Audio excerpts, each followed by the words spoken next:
పూర్తి వివరాలకు చదవండి రేపటి అక్షర శిల్పం దినపత్రికలో.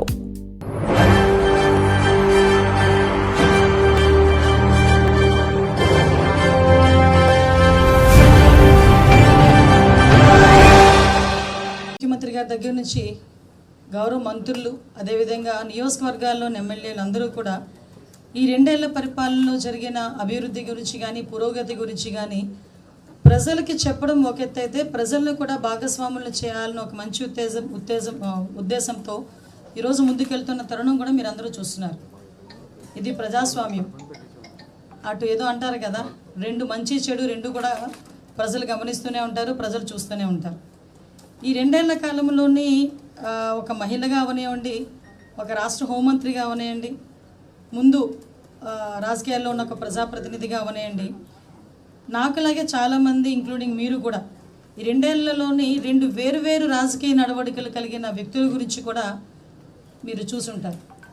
ఒక పక్క చూస్తే ఒక విజనరీ నాయకుడు ఈ రాష్ట్రాన్ని, వెంటిలేటర్ మీద ఉన్న రాష్ట్రాన్ని ఎలాగోలాగా బాగు చేయాలని తపనతో సుమారుగా 24 గంటల దగ్గర 18 గంటలు కష్టపడమే కాకుండా ఆయన బయటకు వచ్చి ఒక దేశం దాటి వెళితే పరిశ్రమలు వస్తున్నాయి, పెట్టుబడులు వస్తున్నాయి.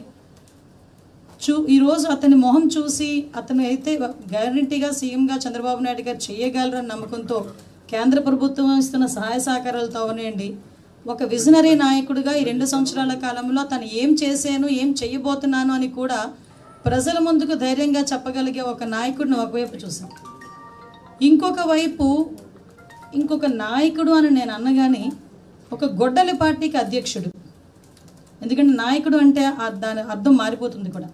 సో నేను ఒక గొడ్డలి పార్టీ అధ్యక్షుడు, అతను బయట అడుగు పడితే అతను అడుగు గనక బయట పడితే విధ్వంసం, అరాచకం ఏ మేరకు వెళ్తున్నాయి విధ్వంసాలు, అరాచకాలు అంటే ప్రజలు కూడా భయభ్రాంతులకు గురయ్యేటట్టుగా అతను బయట అడుగు పడితే మహిళలు కూడా రక్షణ లేకుండా బయటికి ఇబ్బంది పడే పరిస్థితి.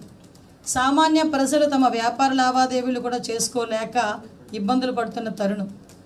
పోలీసులను సైతం భయభ్రాంతులను చేయటం ఒక పక్క, బ్లాక్మెయిల్ చేసే పరిస్థితులు ఒకవైపు.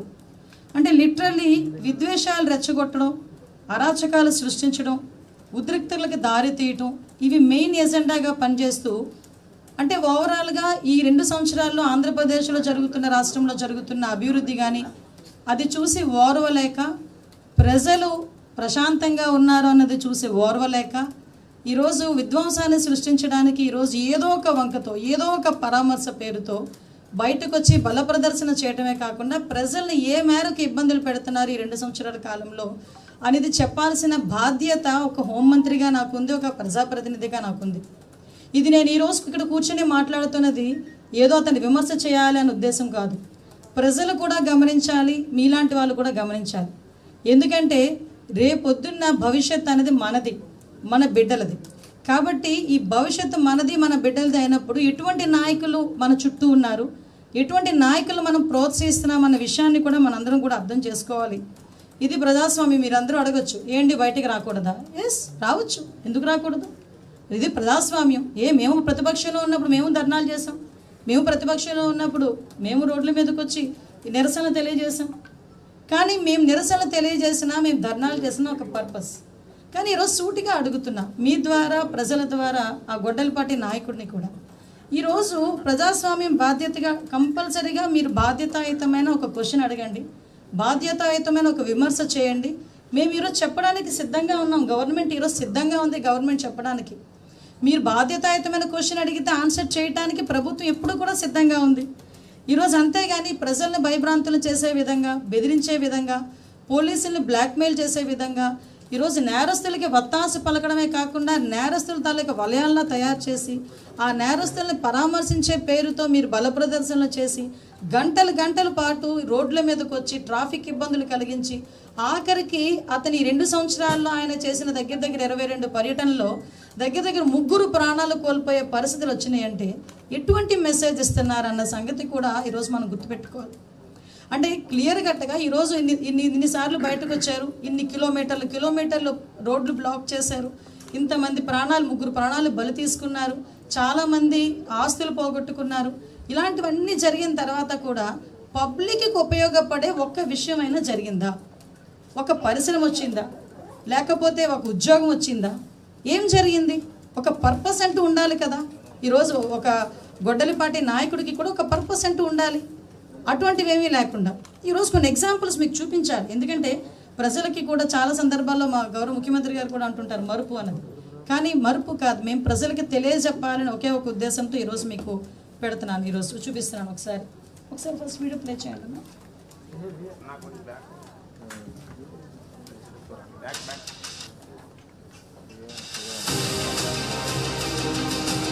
ఇది ఒకసారి చూడండి.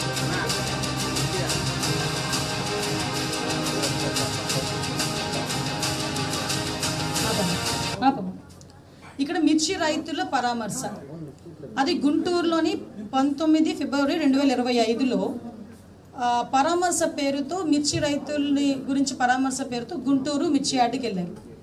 అయితే మీరు అక్కడ చూస్తే మిర్చి రైతులు అంటే ఏ రైతులైనా అవనవసరం, ఎవరైనా ప్రజాప్రతినిధులు వస్తున్నారంటే ఎంతో కొంత మంచి జరుగుతుందనే ఉద్దేశంతో వాళ్ళు కూడా వెయిట్ చేస్తారు. కానీ మిర్చి రైతుల పరామర్శ పేరుతో మిర్చి రైతుల్నే తన దగ్గరున్న సెక్యూరిటీ వాళ్ళ చేత, బౌన్సర్ల చేత కొట్టించడం. ఒక్కసారి బయటికి వెళ్తే ఒక్కసారి ప్లే చేయను. అక్కడ చూడండి, మిర్చి రైతుల్ని కొట్టించిన పరిస్థితి ఒక్కసారి మనం చూడాలి. అదే కాకుండా అక్కడ టెక్కీల్ని కూడా దొంగతనం చేయటం అంటే అంత దారుణమైన పరిస్థితి అండి. ఒక పక్క నుంచి మిర్చి రైతుల్ని పరామర్శిస్తున్నామని చెప్పి బల ప్రదర్శనలు చేయటం, దానికి కొన్ని గంటల పాటు రోడ్ల మీద బల ప్రదర్శన చేసి తీరా అక్కడికి వెళ్ళిన తర్వాత ఏ మిర్చి రైతుని కూడా మాట్లాడే పరిస్థితి ఉండదు, ఏ మిర్చి రైతుని పరామర్శించే పరిస్థితి ఉండదు. కానీ అక్కడ మిర్చి రైతులనే కొడతారు, తిరిగి అక్కడ ఉన్న మిర్చి బస్తాలని కూడా, టెక్కీల్ని కూడా దొంగతనాలు చేసే పరిస్థితులు కనిపిస్తాయి. మీరు ఎటువంటి మెసేజ్ ఇద్దాం అనుకుంటున్నారు ప్రజలకి? ఇలాంటి పరామర్శల పేరు మీద ఎటువంటి మెసేజ్ ఇద్దాం అనుకుంటున్నారు? నెక్స్ట్ ఒకసారి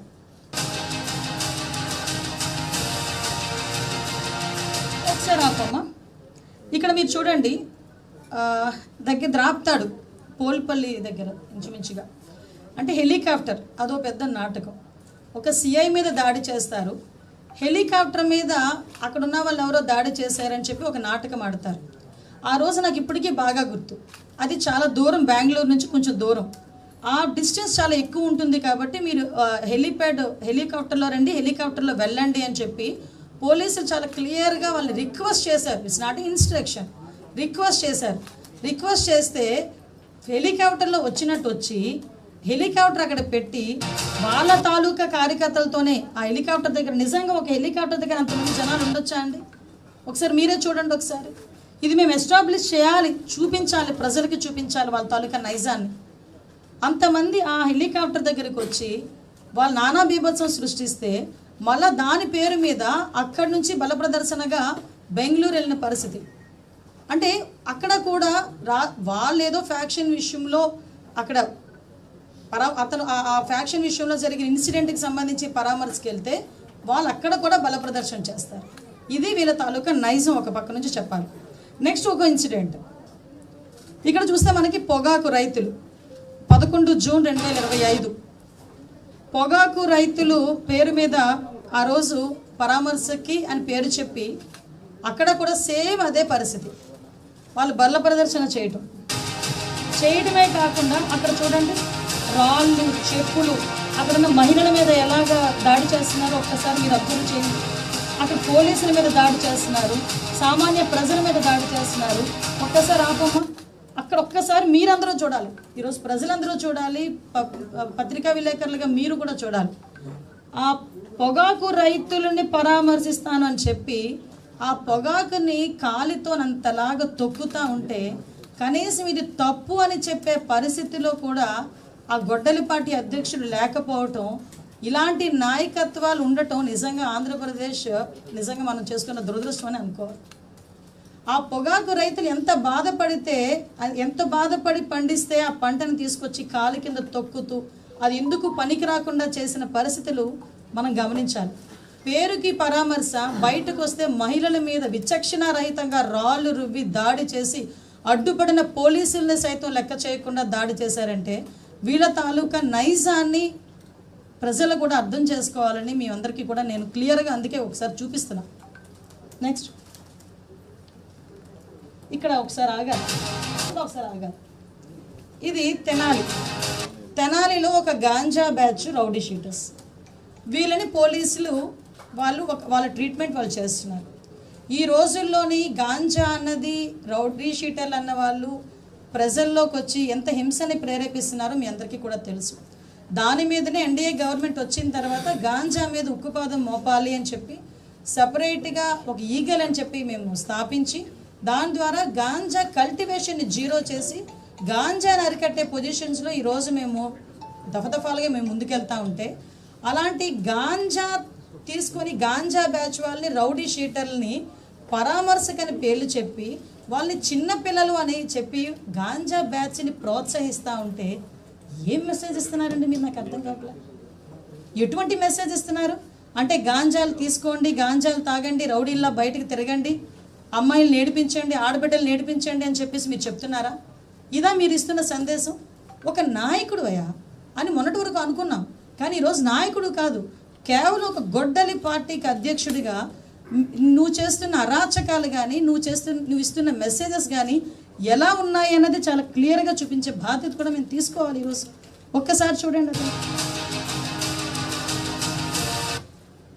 నెక్స్ట్ ఇంకొకటి ఎందుకంటే నాకు అర్థం కాదు ఏంటంటే, ఎవరైనా ఏదైనా మంచిగా ఏదైనా జరిగితే అక్కడ పరామర్శకి, నిజంగా అన్యాయం జరిగితే పరామర్శకి వెళ్తారు.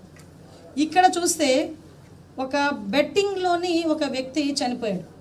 అది కూడా బెట్టింగ్ ఎందుకు జగన్మోహన్ రెడ్డి వస్తాడని బెట్టింగ్ కాశారు, అది అవ్వలేదు.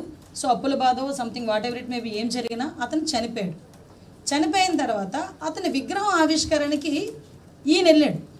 ఈయన వెళ్తున్న సమయంలో సుమారుగా కొన్ని గంటల పాటు జరుగుతున్న అతని ప్రయాణంలో బల ప్రదర్శనలో అతని సొంత కారు కింద పడే ఒక దళిత బిడ్డ సింగయ్య అనే వ్యక్తి నలిగిపోతుంటే కనీసం ఇంగితం లేకుండా, కనీసం సోయి లేకుండా అటువంటి వ్యక్తిని కనీసం అయ్యో మన కారు కిందన కాదు, మన ఎదురుగా ఉన్న కారు కిందన ఎవరైనా పడిపోతే ఆగి ఏం జరిగిందని చూసే మానవత్వం కలిగిన మనుషులు మనం. అటువంటి తన సొంత కారు కిందే తన సొంత కార్యకర్తే నలిగిపోతున్నా కూడా కనీసం ఆపకుండా అతను చేస్తున్న పరిస్థితి చూడండి. తిరిగి ఆ వ్యక్తిని తుప్పల్లో పడేసి తనకు సంబంధం లేనట్టు వెళ్ళిపోతే పోలీసులు చూసి హాస్పిటల్లో జాయిన్ చేస్తే అప్పటికే చనిపోయి నిర్ధారిస్తే మళ్ళా పైగా కుటుంబ సభ్యుల్ని తన ప్యాలెస్కి పిలిపించుకొని ప్రభుత్వం మీద బురద జల్లి పోలీసుల మీద బురద జల్లడానికి చేసిన ప్రయత్నం కూడా మీకు ఒకసారి మళ్ళీ గుర్తు చేస్తున్నాం. అంటే ఏం జరుగుతుంది అంటే ఈరోజు బయట అడుగు పడితేనే విధ్వంసాలని చెప్పడానికి నిజంగా ఇదొక ఎగ్జాంపుల్ కాదా? నిజంగా బయట అడుగు పడితేనే ఈరోజు ఎన్నో అరాచకాలు జరుగుతున్నాయని చెప్పడానికి ఇదొక ఉదాహరణ కాదా? ఇటువంటి బల ప్రదర్శనలో ఎంతోమంది అమాయకమైన యువకుల్ని మద్యం సేవించేటట్టు చేయటం, వాళ్ళ చేతులకి రెచ్చగొట్టే ధోరణిలో ప్లకార్డులు ఇవ్వటం, రప్పమని చెప్పేసి వాళ్ళ చేత స్లోగన్లు ఇప్పించుకోవడం, సైలెన్సర్లు పీకేసి బళ్ళు మీద సౌండ్లు చేస్తూ వీధుల్లో తిరగటం, అంబులెన్సులకి కూడా దారి ఇవ్వకుండా వాళ్ళు అంటే ప్రాణాలతో చెలగాటవాడే పరిస్థితులు కూడా చేస్తున్న పరిస్థితిని కూడా ఈరోజు ప్రజలందరూ కూడా గమనించుకోవాలి. ఈరోజు ఒక్కసారి నెక్స్ట్ ఇంకోటి చూడమ్మా. సరే, ఇక్కడ మీ అందరికీ తెలుసు ఒక రైతు కష్టం. ఒక రైతు సంవత్సరం అంతా కష్టపడితే వచ్చే ఫలసాయానికి గిట్టుబాటు ధర రాకపోతే ఎంత ఇబ్బంది పడతాడో, ఆ పంట తన కళ్ళ ముందు నాశనం అయిపోతుంటేనే కూడా అంతే ఇబ్బంది పడతారు. అట్ ద సేమ్ టైం కంటనీరు పెడతాడు. నువ్వు మామిడి రైతుల్ని పరామర్శిస్తాను అని చెప్పి సేమ్ అదే బల ప్రదర్శనలతో అందరి చేత సీఎం అని అరుపులు అరిపించుకుంటూ రోడ్డు మీదకు వచ్చి ఈరోజు ఆఖరికి ఆ రైతుని కూడా బెదిరించి సంవత్సరం పాటు పండించిన ఆ పంటని ట్రాక్టర్లో ఎత్తుకొచ్చి దొంగతనం చేసి రోడ్ల మీద పోసి ఆ ట్రాక్టర్లతో తొక్కిస్తూ ఉంటే నిజంగా ఇక్కడ మీలో ఎవరైనా ఒక రైతున్నా, నేను మాట్లాడేటప్పుడు చూస్తున్న వాళ్ళు ఎవరైనా రైతున్నా ఆ కష్టం ఏంటో తెలుస్తుంది. నిజంగా ఒక చిన్న పువ్వు పూస్తేనే అది వదిలిపోతుంటే చాలా బాధపడతాడు. అటువంటిది ఇంత పెద్ద ఎత్తున ఆ మామిడికాయల్ని రోడ్డు మీద పోసి ఆ ట్రాక్టర్లతో తొక్కించి వీళ్ళాంటి మామిడి రైతులకు న్యాయం జరిగేది, వీళ్ళాంటి మామిడి రైతులకు న్యాయం చేసేది. మామిడి రైతులను ఆదుకున్న గవర్నమెంట్ ఎన్డీఏ కూటమి గవర్నమెంట్. అయినప్పటికీ కావాలని వాళ్ళకి ఏదో ఒక ప్లాట్ఫామ్ కావాలి వాళ్ళ బల ప్రదర్శన చేయటానికి అని చెప్పి వీళ్ళ తాలూకా విధ్వంసం ఈ రకంగా చూస్తూ ఉంటే నిజంగా సిగ్గుపడాలండి. నిజంగా సిగ్గుపడాలి. ఈరోజు రైతుల పేరిట బయటికి పరామర్శలు చేయాలంటే ఈరోజు గొడ్డలి పార్టీ అధ్యక్షుడు నిజంగా సిగ్గుపడాలి. ఈరోజు ఇటువంటి వ్యక్తుల గురించి అండి ఈరోజు ఒకసారి నెక్స్ట్ చూపెట్టమ్మా, ఆగండి ఒకసారి వినండి. సుభాషిత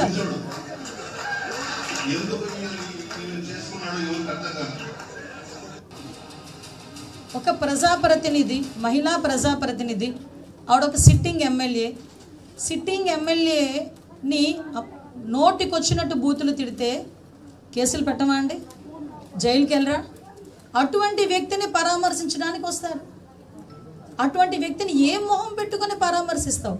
నిజంగా అవతలాలు తిడితే నీకు చాలా బాగా ఉంది అనుకుంటే అది నువ్వు ఇంట్లో కూర్చొని పిలిపించి మాట్లాడుకోవడం, what ever it may be, అది నీ వరకే, నీ 4 గోడల వరకే సరిపోతుంది.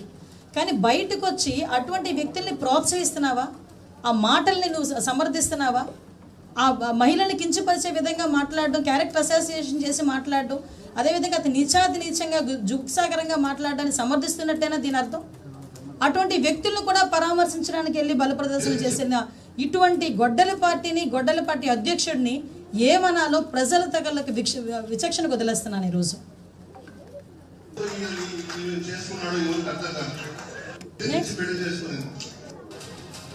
ఇక్కడ మీరు అతగాడు ఏం మాట్లాడాడో కూడా మీకు తెలుసు. సాక్షాత్తు గౌరవ ముఖ్యమంత్రి నారా చంద్రబాబు నాయుడు గారి గురించి నడి రోడ్డు మీద నోటికొచ్చినట్టు బూతులు మాట్లాడితే మేము కేసులు పెట్టకుండా ఉండాలండి?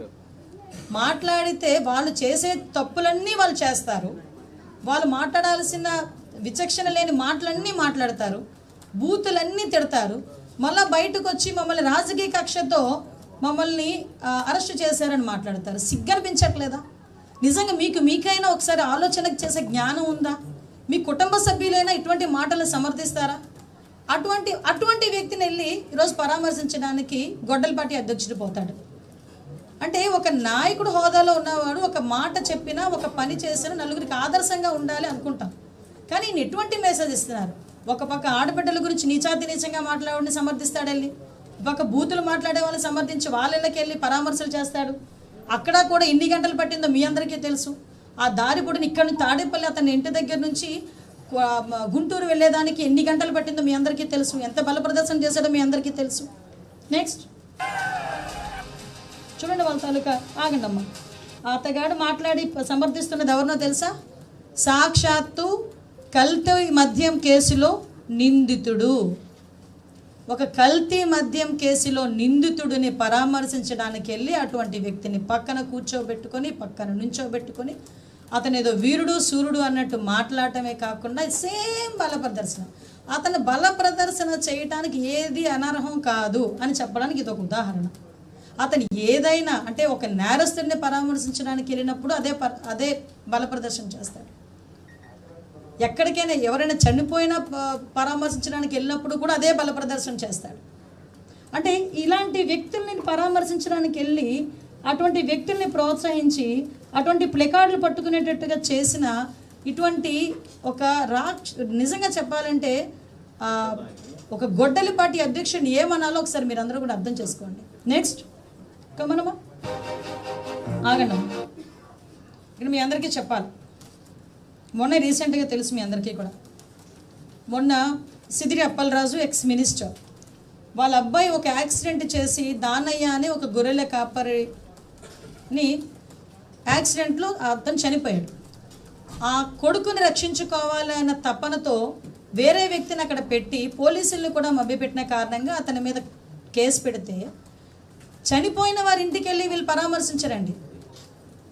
ఎవరైతే చంపారో, ఎవరి వల్ల అయితే యాక్సిడెంట్ జరిగిందో, ఎవరైతే కేసుని కొంచెం అంటే దాన్ని తప్పుడు దోవ పట్టించడానికి ప్రయత్నం చేశారో అతన్ని పరామర్శించాలనే నెపంతో బల ప్రదర్శన చేయటం ఒక ఎత్తు అయితే, ఈరోజు ఇక్కడ ప్రతి ఒక్క ఆడబిడ్డే కాదండి, ఇక్కడ కూర్చున్న ప్రతి ఒక్కరు కూడా ఆలోచన చేసుకోవాలి.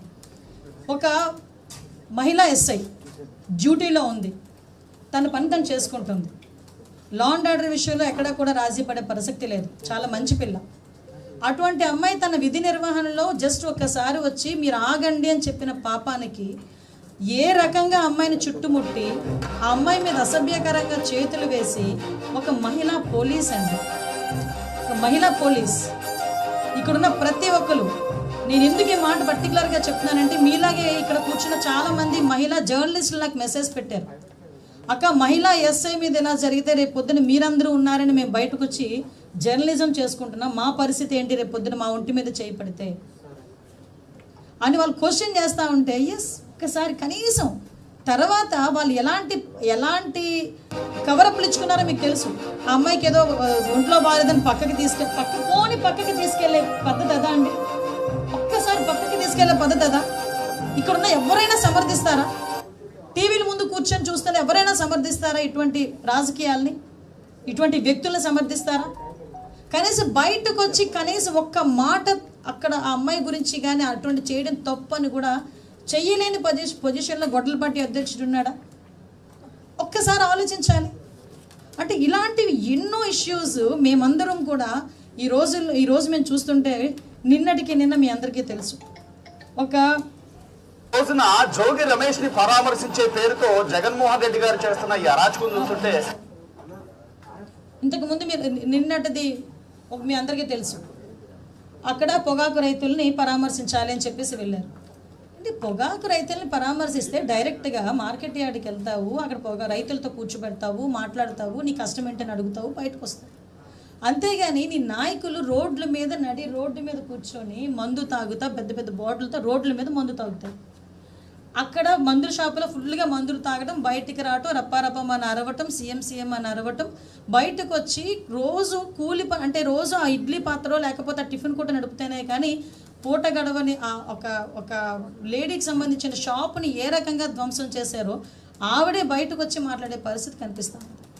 అంటే ఎటువంటి సందేశాలు ఇద్దాం అనుకుంటున్నారు? కనీసం ఆవిడ గురించి ఎవరు కూడా ప్రస్తావించరు, మాట్లాడరు. ఇప్పుడు ఆవిడకి జరిగిన నష్టం, అందులోనే ఆవిడ కూడా వైఎస్ఆర్సీపీ సింపథైజర్ లేదా అన్నారు. చూడండి ఒకసారి,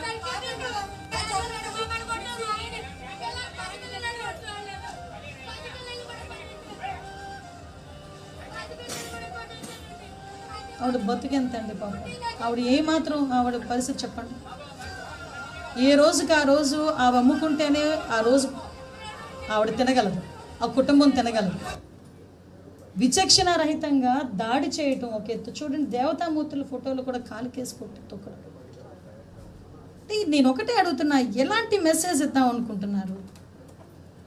ఇలాంటి సంఘటనలు నేను ఒకటి చూస్తూ ఉంటే ఎన్నో సంఘటనలు.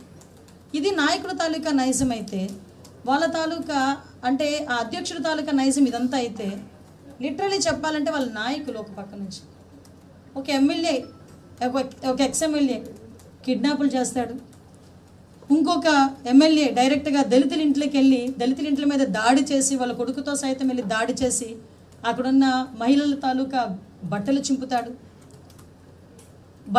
బయటకు వస్తే నీచంగా మాట్లాడే పరిస్థితులు ఒకటి ఉన్నాయి. కొంతమంది అయితే మీకు తెలుసు, కల్తీ మద్యం కేసులో కొంతమంది నిందితులు ఉన్నారు. అంటే ఎటు చూసినా వాళ్ళ తాలూకా గొడ్డలిపాటి అధ్యక్షుడే రకంగా ఉన్నాడు, వాళ్ళ తాలూకా నాయకులు ఎలా ఉన్నారు, వాళ్ళ తాలూకా కార్యకర్తలు మీ అందరికీ తెలుసు. మళ్ళీ ఒకసారి వేయాలి, ఒకసారి చూపించండి. అది కాదు, మరి ఈ పొట్టేళ్ళని నరికి చూడండి ఒకసారి ఏం జరుగుతుందండి? షర్టులు ఇప్పడం, తాగటం. అది రైతుల పరామర్శ అండి? మీరు చెప్పండి, ఇది రైతుల పరామర్శ అండి? అది రైతుల పరామర్శ? అది రైతులను అలా పరామర్శిస్తారా? సిగ్గుపడుతుందండి దేశం మొత్తం. ఇటువంటి సంఘటనలు చూస్తే ఆంధ్రప్రదేశ్ మీద ఒక ఒపీనియన్ ఉంది. గౌరవ ముఖ్యమంత్రిగా చంద్రబాబు నాయుడు గారు వచ్చిన తర్వాత ఈ పరిశ్రమలు వస్తున్నాయి, పెట్టుబడులు వస్తున్నాయి. ఈరోజు ఆ లా అండ్ ఆర్డర్ విషయంలోని కూడా మేమందరం కూడా ఎంత స్ట్రిక్ట్గా ఉన్నామో మీ అందరికీ కూడా తెలుసు. అయినప్పటికీ కూడా ఇలాంటి విధ్వంసాలు రెచ్చగొట్టి రప్పమని చెప్పి జాతరలో పొట్టేళ్ల తలకాయలు కోసినట్టు నరికేస్తున్నారు.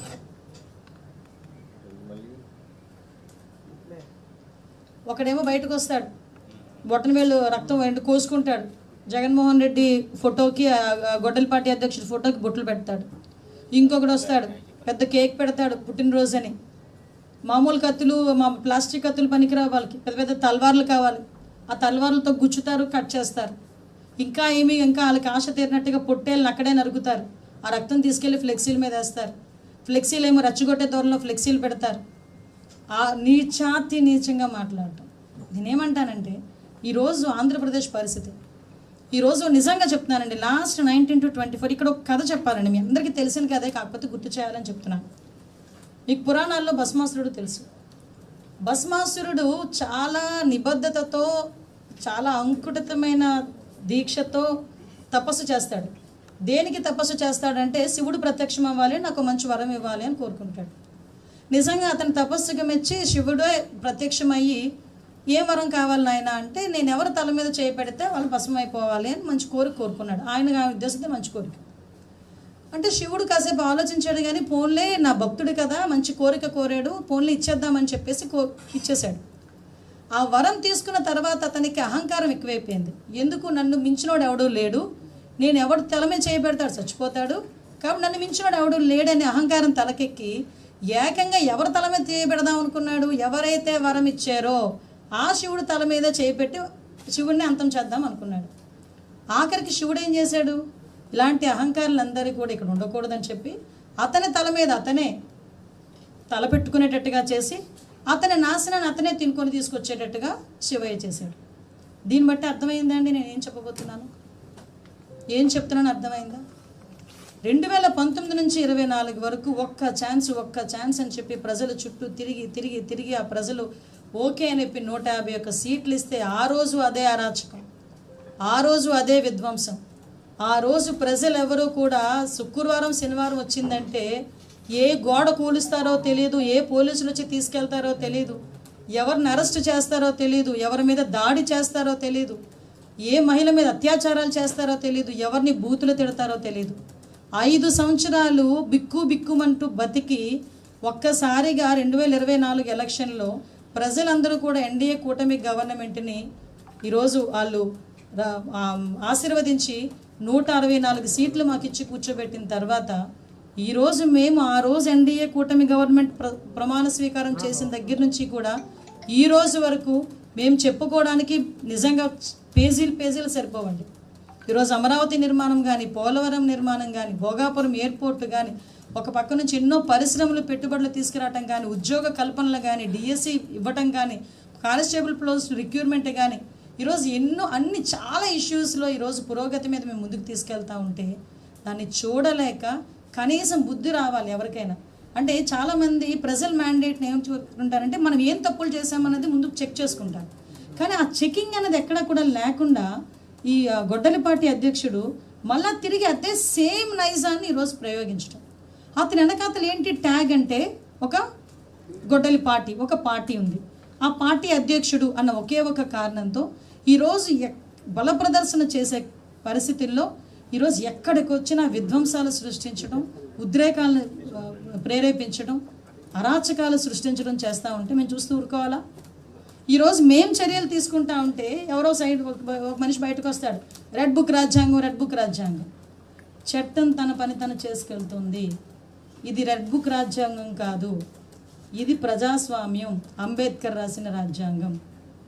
అంబేద్కర్ రాసిన రాజ్యాంగాన్ని అనుసరించే ఈరోజు మేము ఏదైనా చర్యలు తీసుకుంటున్నామంటే మేము తీసుకుంటున్నాం. దీనికి వాళ్ళకి నచ్చక విద్వేషాలు సృష్టించడం. ఇన్ని పరిశ్రమలు వస్తున్నాయి, ఇన్ని పెట్టుబడులు వస్తున్నాయి. ఈరోజు నిజంగా గుండెల మీద చేసుకొని చెప్పమానండి ఆంధ్రప్రదేశ్ ప్రజలు వాళ్ళు ప్రశాంతంగా ఉన్నారా లేదా? ఈరోజు నిజంగా వాళ్ళందరినీ కూడా నేను డైరెక్ట్గా అప్పీల్ అడుగుతున్న ప్రజల్ని, ఈ 2 సంవత్సరాల కాలంలో మీరు ప్రశాంతంగా ఉన్నారు? ఈ 2 సంవత్సరాల కాలంలో అనేకమైన పరిశ్రమలు వచ్చినాయి, అనేకమైన పెట్టుబడులు వచ్చినాయి, ఉద్యోగ అవకాశాలు కల్పిస్తున్నారు. ఈరోజు గాంజాని కల్టివేషన్ మేము తగ్గించాము, నిర్మూలించాము. గాంజా కన్జంప్షన్ కూడా దఫలవారీగా తగ్గిస్తున్నాము. డ్రగ్స్ మీద మేము ఉక్కుపాదం మోపుతున్నాము, రౌడీయిజం మీద ఉక్కుపాదం మోపుతున్నాము. ఎట్టి పరిస్థితుల్లోని కూడా ఈ మధ్య మీరు చూసుకుంటే ఎన్ని పరిశ్రమలు వచ్చినాయి, ఎన్ని పెట్టుబడులు వచ్చినాయి, ఎన్ని ఉద్యోగ అవకాశాలు వచ్చినాయి, ఎంత టూరిజం పెరిగింది. ఇవన్నీ జరుగుతున్నాయంటే కేవలం ఒకే ఒక కారణం, లా అండ్ ఆర్డర్ ఇక్కడ పర్ఫెక్ట్గా పనిచేస్తుంది. ఇంతకు ముందులాగే 2 సంవత్సరాల్లో గోడలు కూర్చే పరిస్థితులు లేవు, ఇంతకు ముందులాగే 2 సంవత్సరాల్లో అరెస్టులు చేసే పరిస్థితి లేవు. మేము ఆ గొడ్డల పార్టీ నాయకులనే హౌస్ అరెస్టులు చేయట్లేదండి, వాళ్ళ ఇంట్లో ముందే మేము పోలీసులను పెట్టట్లేదు. అంటే ఒక ప్రజాస్వామ్యబద్ధంగా మేము చేస్తున్న పనిని సైతం వీళ్ళు దాన్ని ఒక అంటే వాళ్ళ నైజంలో భావించుకొని ఈరోజు వాళ్ళు ప్రవర్తిస్తున్న తీరు నిజంగా చాలా బాధ అనిపిస్తుంది. నేను ప్రజలకు అప్పీల్ పెడుతున్నా, అమ్మ ఈరోజు నేను మళ్ళీ చెప్తున్నా, వెంటిలేటర్ మీద ఉన్న ఒక గవర్నమెంట్ని, ఎందుకంటే మొత్తం ఆర్థిక వ్యవస్థ కుప్పకూలిపోయింది, ఒక్క ఉద్యోగం లేదు, ఒక పరిశ్రమ లేదు, పెట్టుబడులకు వచ్చి పెట్టేవాడు కూడా పెట్టినోడు కూడా వెనక్కి తిరిగి వెళ్ళిపోయిన పరిస్థితులు చాలా ఉన్నాయి 19-24. అలాంటి పరిస్థితి నుంచి బ్రిక్ బై బ్రిక్ గౌరవ ముఖ్యమంత్రి గారు పేర్చుకుంటూ ఈ ఆంధ్రప్రదేశ్కి ఒక ఊపిరి ఉండాలి, ఈ ఆంధ్రప్రదేశ్ రాష్ట్రానికి అభివృద్ధి ఉండాలి, సంక్షేమం ఇవ్వాలి, ఈ ఆంధ్రప్రదేశ్ ప్రజలు మమ్మల్ని నమ్మి ఓటేసినందుకు వాళ్ళ రుణం తీర్చుకోవాలని 24 గంటలు గౌరవ ముఖ్యమంత్రి గారు, గౌరవ ఉప ముఖ్యమంత్రి గారు, లోకేష్ గారు, ఉన్న మంత్రులు, ఎమ్మెల్యేలు అందరూ కూడా పనిచేస్తూ ఉంటే ఈరోజు అది చూడలేక, అది ఓర్వలేక ఈరోజు బయటకు వచ్చి వీళ్ళు చేస్తున్న విధ్వంసాలు ఇది ప్రజలు గమనించారు.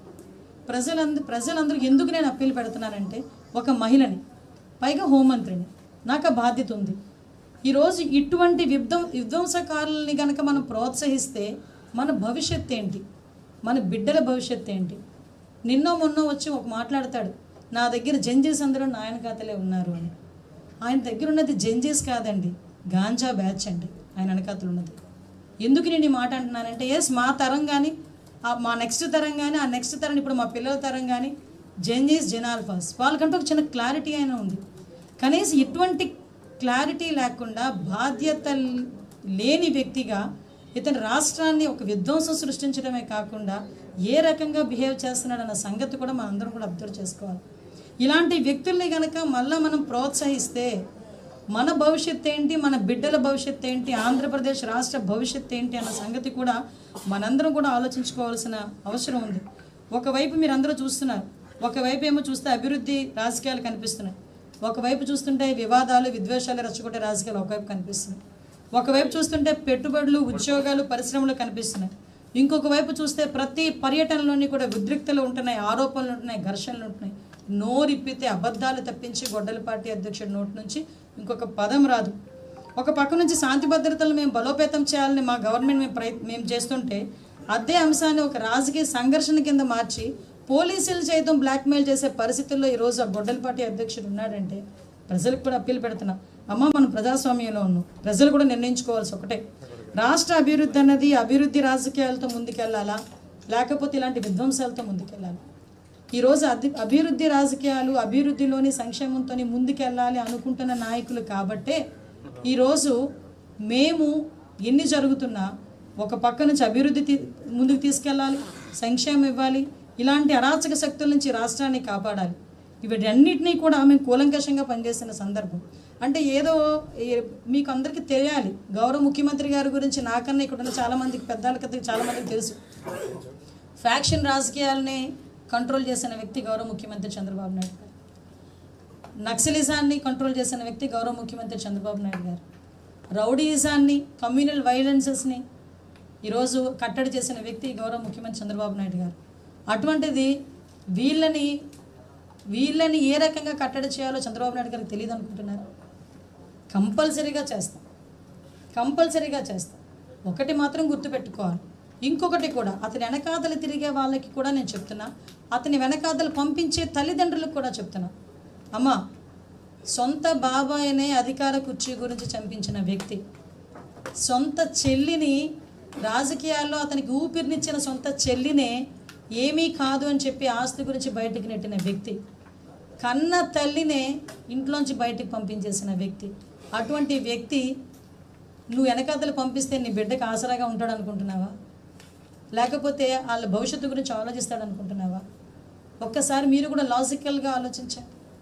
నేను ఒకటే కోరుకుంటున్నా, ఈరోజు ఆంధ్రప్రదేశ్ ప్రజలు చాలా విజ్ఞత కలిగిన వాళ్ళు, ఆంధ్రప్రదేశ్ మహిళలు అంతకన్నా విజ్ఞత కలిగిన వాళ్ళు. ఏ రకమైన నాయకత్వం వెనకాతలం మనం ఉన్నాం అన్నది కూడా మనం చాలా ఆలోచించుకోవాల్సిన అవసరం ఎంతైనా ఉందండి. ఒకటి మాత్రం చాలా క్లియర్ చెప్తున్నాం, ఈరోజు శాంతి భద్రతలకు విఘాతం కలిగించి మాకు నచ్చినట్టు మేము చేస్తాము, రప్పారప్పామో నరుకుతాము అని చెప్పి విధ్వంసాలు సృష్టిస్తే చూస్తూ ఊరుకునే పరిస్థితి లేదు. డెఫినెట్గా అటువంటి అల్లరి మూకల్ని, అరాచక శక్తుల్ని అనగదొక్కే బాధ్యత కూడా మేము తీసుకుంటాం. దీన్ని తిరిగి మీరు రెడ్ బుక్ రాజ్యాంగం అన్నా మేమేమీ అనుకోం, కానీ మేము పనిచేస్తున్నది మాత్రం ప్రజాస్వామ్యంగా మన అంబేద్కర్ గారు ఇచ్చిన రాజ్యాంగం బట్టే మేము వర్క్ చేస్తాం. కాబట్టి ప్రజలందరూ కూడా సహకరించాలని, ప్రజలందరూ కూడా తెలుసుకోవాలని మీ అందరికీ కూడా అప్పీల్ చేయడానికి మీ అందరి దగ్గరికి రావడం జరిగిందండి. ఈరోజు గౌరవ ముఖ్యమంత్రి గారికి ఆ భగవంతుడు ఇంకా మంచి ఆరోగ్యాన్ని, అదేవిధంగా శక్తిని ప్రసాదించాలి. మన మన ఆంధ్రప్రదేశ్ భవిష్యత్తు గురించి దానికి మీరందరూ సహాయ సహకారాలు అందించాలని మనస్ఫూర్తిగా కోరుకుంటూ సెలవు తీసుకుంటున్నాను. Thank you.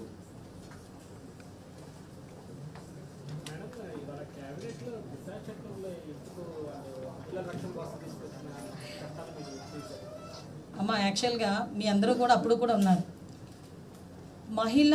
అసలు యాక్చువల్గా దానికి చట్టబద్ధత కలగలేదు. అది ఫస్ట్. దిశ చట్టం కాదు, అది దిశ బిల్ మాత్రమే.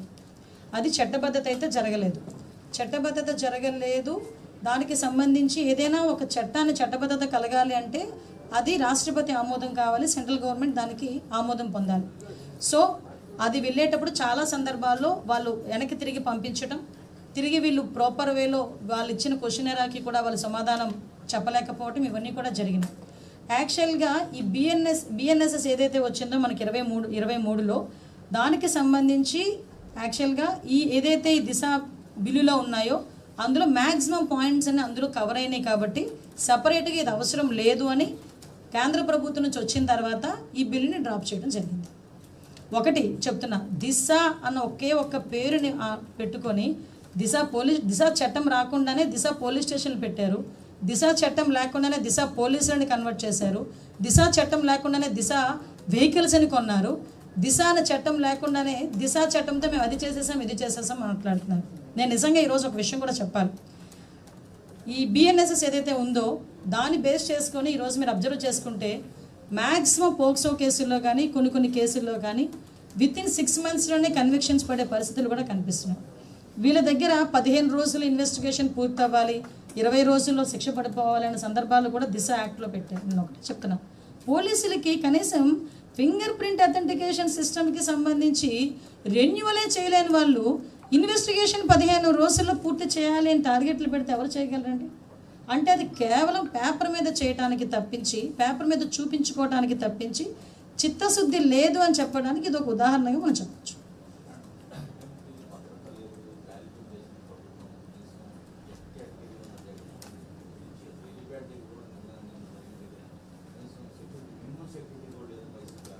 మీకు ఒక విషయం చెప్పాలండి, కంపల్సరీగా మేము ఎంతమంది వస్తారు, ఇంతమంది రావాలి. నెక్స్ట్ బ్యారికేడ్ కూడా ఇంత ఎత్తులో ఉండాలి. బ్యారికేడ్ ఎట్టి పరిస్థితుల్లోని చాలా స్ట్రాంగ్గా బ్యారికేడ్ ఉండాలి. ఇవన్నీ కూడా పోలీస్ ఇన్స్ట్రక్షన్స్ ఇస్తారు. ఈరోజు పోలీసులకి ప్రతిపక్షం వాళ్ళకి ఇవ్వడం కొత్త ఏం కాదు కదా.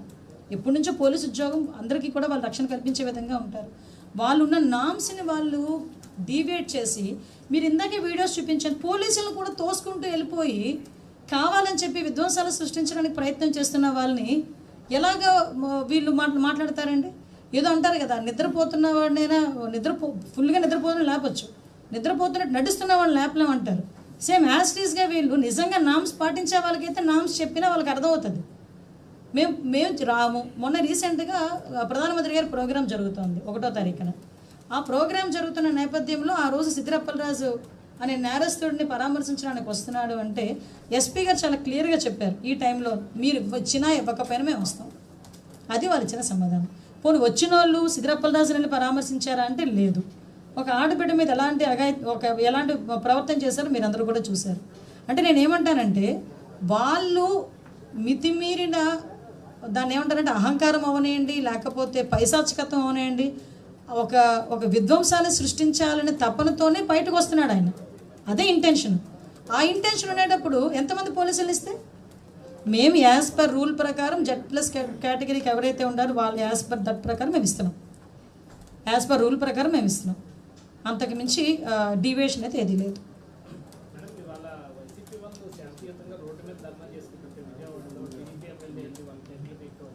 శాంతియుతంగా వాళ్ళ డైరీలో డిక్షనరీలో శాంతియుతం అలాంటివి ఉండవండి. ఇప్పుడే చూపించాను 10 ఎన్నో క్లిప్స్ మీకు ఎగ్జాంపుల్. ఒకటేంటంటే అసలు నాకు ఇప్పటికీ అర్థం కాదు, దేనికి వాళ్ళు ధర్నాలు చేస్తున్నారో నాకు అర్థం కావట్లేదు. ఇప్పుడు ధర్నాల్లో విషయం ఏంటంటే డిఎస్సి విషయంలో ఎటువంటి అవకతవకలు జరగలేదు అని చాలా క్లియర్గా తేటతెల్లమైంది. సుమారుగా 300 కేసులు వేయించారు. ఆఖరికి కోర్టులు కూడా ముట్టికాయలు పెడుతున్నాయి. మీరు అసలు ఎందుకు ఇలాంటి రాజకీయ ఉద్దేశంతో చేస్తున్నారని డైరెక్ట్గా కోర్టులు చాలా బెంచెస్ దగ్గర నుంచి ఇదే వాళ్ళ దగ్గర నుంచి ఒక వాయిస్ వచ్చింది, కోర్టుల దగ్గర నుంచి కూడా. అయినా కూడా బుద్ధి లేకుండా ఏదో జరిగిపోవాలి, ఏదో జరిగిపోతుంది అని చెప్పి భ్రమలో ఏమీ లేని దానికి తీసుకొచ్చి డిఎస్సిని భూతద్దంలో చూపిస్తున్నారు. నాకు అర్థమైంది ఏంటంటే వాళ్ళు డిఎస్సి మీద ప్రేమ కాదు, లోకేష్ గారిని చూసి భయం, లోకేష్ గారు పనితనం చూసి భయపడుతున్నారు, లోకేష్ గారి తాలూకా స్పీడ్ చూసి భయపడుతున్నారు. సో దట్ దానికి ఏదో రకంగా లోకేష్ గారి పేరు చెప్తే రాజీనామా చేయమని మేము కనుక ధర్నాలు చేస్తున్నామంటే కొంచెం హైప్ క్రియేట్ చేసుకోవాలని. ఇప్పుడు ఎవరైనా నుంచోబెట్టి నువ్వు ఎందుకు డిఎస్సి గురించి అపోజ్ చేస్తున్నావు అని అడగండి, ఎందుకు ధర్నా చేస్తున్నావు అని అక్కడ ఉన్న వాళ్ళని, ఆ లీడ్ తీసుకునేవాడు కాకుండా వెనకాతలో ఉన్న వాళ్ళని అడగండి, మీరే ఏం చెప్తారో చెప్పమనండి. అసలు నాకు ఇప్పటికీ అర్థం కావట్లేదు అసలు ఎందుకు చేస్తున్నారు. వాళ్ళు అడిగిన ప్రతి క్వశ్చన్కి ఆఫీసర్ అంటే ఐఏఎస్ ఆఫీసర్లు కూర్చొని సమాధానాలు చెప్పారండి. ఎప్పుడైనా మేము ప్రతిపక్షంలో ఉన్నప్పుడు ఏమైనా అడిగితే ఒక ఐఏఎస్ ఆఫీసర్ కాదు కదా, కనీసం వాళ్ళ నాయకులను వచ్చి సమాధానాలు చెప్పారా? కానీ మేము బాధ్యత కలిగిన వ్యక్తులం, మేము ప్రభుత్వంలో ఉన్నాం, మీకు సమాధానం చెప్పట్లే, ప్రజలకు సమాధానం చెప్పాలనే ఉద్దేశంతోనే గౌరవ ముఖ్యమంత్రి గారు మళ్ళీ మేము ఏదైనా మాట్లాడితే రాజకీయం అవుతుందని చెప్పి అధికారులను కూర్చోబెట్టి అధికారుల చేత క్లియర్ కట్గా point to point name by name చాలా క్లియర్గా ఎస్టాబ్లిష్ చేస్తే చెప్పడానికి చేయడానికి ఏది లేక ఈరోజు తిరిగి ఇలాంటి బూటకపు ధర్నాలు చేసి మళ్ళీ తిరిగి శాంతియుతంగా చేస్తున్నాము. అది మీరు చెప్పాలండి. ధర్నాలు అభ్యర్థులు ఉన్నారో లేదో మీరే చూసి చెప్పాలి. నేను చెప్పాను అనుకోండి అది వేరేగా ఉంటుంది.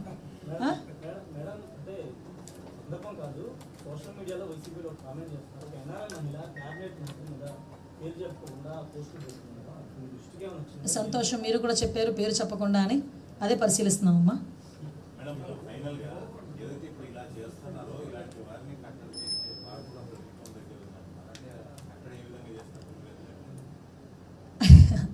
కంపల్సరీగా కట్టడి చేయాలి, చేస్తున్నాము కూడా.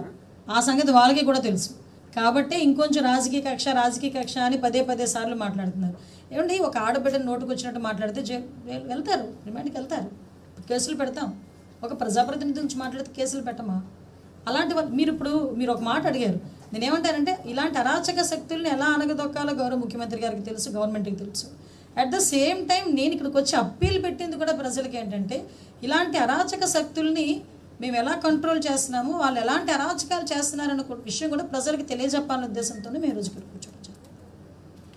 ఓకే, మరిన్ని కథనాల కోసం సబ్స్క్రైబ్ చేసుకోండి మీ అక్షర శిల్పం. పూర్తి వివరాలకు చదవండి రేపటి అక్షర శిల్పం దినపత్రికలో.